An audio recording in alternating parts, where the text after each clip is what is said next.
அனைவருக்கும் வணக்கம். திருநெல்வேலி ஜோதிட சொக்கலிங்கம் என்ற யூடியூப் சேனல் அது வரைக்கும் 1000க்கும் மேற்பட்ட பேர்களுக்கும் நல்ல பலங்கள் பதிஞ்சிருக்கிறேன். ஸோ என் சேனலை சப்ஸ்கிரைப் பண்ணிட்டு ஹோம் பேஜில் போய் வீடியோஸில் பார்த்து அந்தந்த பேருக்குடையவங்க உங்கள் பேருக்கும் நல்ல பலங்கள் தெரிஞ்சுக்கோங்க. குறிப்பாக அந்த கிருபா அப்படிங்கிற பேருடையவங்க உங்கள் குடும்பத்திலேயோ சொந்தக்காரங்களே நட்போட்டாரத்தில் இருந்தாங்கன்னா அவங்களுக்கு நம்ம வீடியோ லிங்கை தயவு செஞ்சு ஷேர் பண்ணுங்கள். நிறைய நண்பர்கள் ஜோடித்தி மேல் பற்றுக்கொண்டு நிறைய இடங்களில் ஜோதிடம் படிச்சு ஜாதகத்தை கையில் கொடுத்த பலன் சொல்ல திணறக்கூடிய ஜோதிட நண்பர்களுக்கும் ஏற்கனவே தொழிலாக பார்த்துக்கிட்டு இருக்கிற ஜோதிட நண்பர்களுக்கும் ஜோதிட புத்தகங்கள் மக்கள் மத்தியில் நீங்கள் தெரியுமோ துல்லியமும் பலன் சொல்ல உதவும். ஜோதிட புத்தகங்கள் லிஸ்ட்டை பெறாங்க ஸ்க்ரீனில் ஸ்க்ரோல் அப்படி டெலிகிராம் நம்பருக்கு மெசேஜ் பண்ணிங்க அப்படின்னா என்னுடைய புத்தகங்கள் லிஸ்ட் விளக்கங்கள் தரேன். பார்த்துட்டு தேவையான புத்தகங்கள் வெங்கிடலாம்.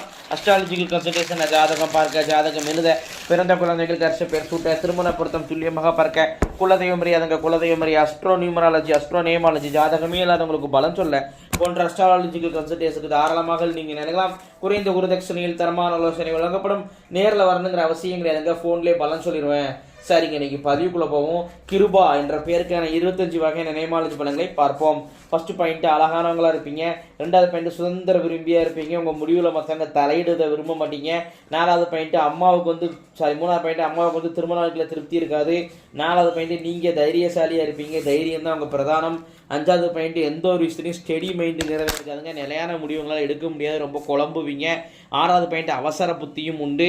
ஏழாவது பாயிண்ட் உங்கள் குடும்பத்துக்குள்ளேயும் சரி, நீங்கள் வேலை பக்கத்துலையும் சரி, நீங்கள் சாதாரணமாக பேசுனாலே அதிகாரமாக பேசுகிறீங்க மாதிரி இருக்கும். ஸோ அதில் ரொம்ப கவனமாக இருக்கணும். எட்டாவது பாயிண்ட் அம்மா சொல் பேச்சை கேட்டு நடப்பீங்க. ஒன்பதாவது பாயிண்ட் அம்மா கூட அடிக்கடி உரிமை சண்டைகள் உங்களுக்கு வரும். பத்தாவது பாயிண்ட் அலைச்சல் விரும்பியாக இருப்பீங்க. 11வது பாயிண்ட் ஃப்ரெண்ட்ஷிப்புக்கு முக்கியத்துவம் கொடுப்பீங்க. 12வது பாயிண்ட் ஃப்ரெண்ட்ஸுகளுக்காக அதிக நேரம் ஸ்பெண்ட் பண்ணுவீங்க. 13வது பாயிண்ட் காஸ்ட்லியான வீடு, காஸ்ட்லியான கார் உங்களுக்கு அமையும். 14வது பாயிண்ட் யார்ட்டே பணம் கொடுத்து ஏமாறுவீங்க, ரொம்ப கவனமாக இருக்கணும். 15வது பாயிண்ட் ஒயிட் காலர் ஜாப் தான் உங்களுக்கு செட் ஆகும். வேர்வை சிந்தி உழைக்கிறது உங்களுக்கு செட் ஆகாது. 16வது பாயிண்ட்டு படிக்கிற காலத்தில் படிப்பில் தடையை சந்திச்சிருப்பீங்க, அரியர் போட்டு தான் படிச்சிருப்பீங்க. 17வது பாயிண்ட்டு குதிங்கால் வழியால் அவதிப்படுவீங்க. 18வது பாயிண்ட் இளம் வயதிலேயே அப்போ இழக்கக்கூடிய அமைப்புகள் உண்டு. இதெல்லாம் அவர் இளம் வயதிலேயே ஹெல்த்தில் அஃபெக்ட் ஆவார். 19வது பாயிண்ட் உங்கள் குடும்பத்தில் கன்னி உண்டுங்க. கன்னின்னு சொன்னால் குறைஞ்ச வயசில் இறந்து போன பெண் குழந்தை தான் கன்னின்னு சொல்லுவோம். அது தெய்வங்க. உங்களுக்கோ உங்கள் கூட பிறந்தவங்களுக்கோ உங்கள் அப்பா அம்மாவுக்கோ குறைஞ்ச வயசில் தான் பெண் குழந்தை இறந்து போயிருப்பாங்க. அவசியம் அது வழிபடணும். கன்னி தெய்வ வழிபாட்டு முறைகள் A to Z அப்படிங்கிற புத்தகமே போட்டிருக்கிறேன். டெலிகிராம் ஆப்புக்கு தொடர்பு கொண்டீங்கன்னா அந்த புத்தகத்தை நல்லபடியாக அனுப்பிச்சிக்கிறேன். அதன்படி கன்னி தெய்வ வழிபாடு பண்ணிக்கோங்க. 20வது பாயிண்ட் இல்லற வாழ்க்கையில் பாதிப்புகள் உட்கொண்டு. 21வது பாயிண்ட் கணவர் கூட பிறந்தவங்க ஒருத்தவங்களுக்கு கல்யாண வாழ்க்கையை பாதிக்கப்பட்டிருக்கும். 22வது பாயிண்ட் கணவருக்கும் எந்த ஒரு விஷயத்தையும் ஸ்டெடி மைண்ட் இருக்காதுங்க, அவருக்கும் நிலையான முடிவு எடுக்க முடியாது. 23வது பாயிண்ட் கணவர் எந்த ஒரு விஷயத்தையும் கௌரவம் பார்ப்பாரு. 24வது பாயிண்ட் மாமியாரால் பிரச்சனைகள் உங்களுக்கு உண்டு.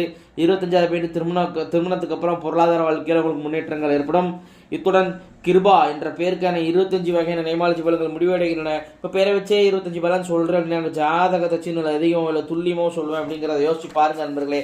ஸோ ஒரு முறை அஸ்ட்ராலஜிக்கல் கன்சல்டேஷனுக்கு வாங்க. நன்றி நேயர்களே, நன்றி, வணக்கம்.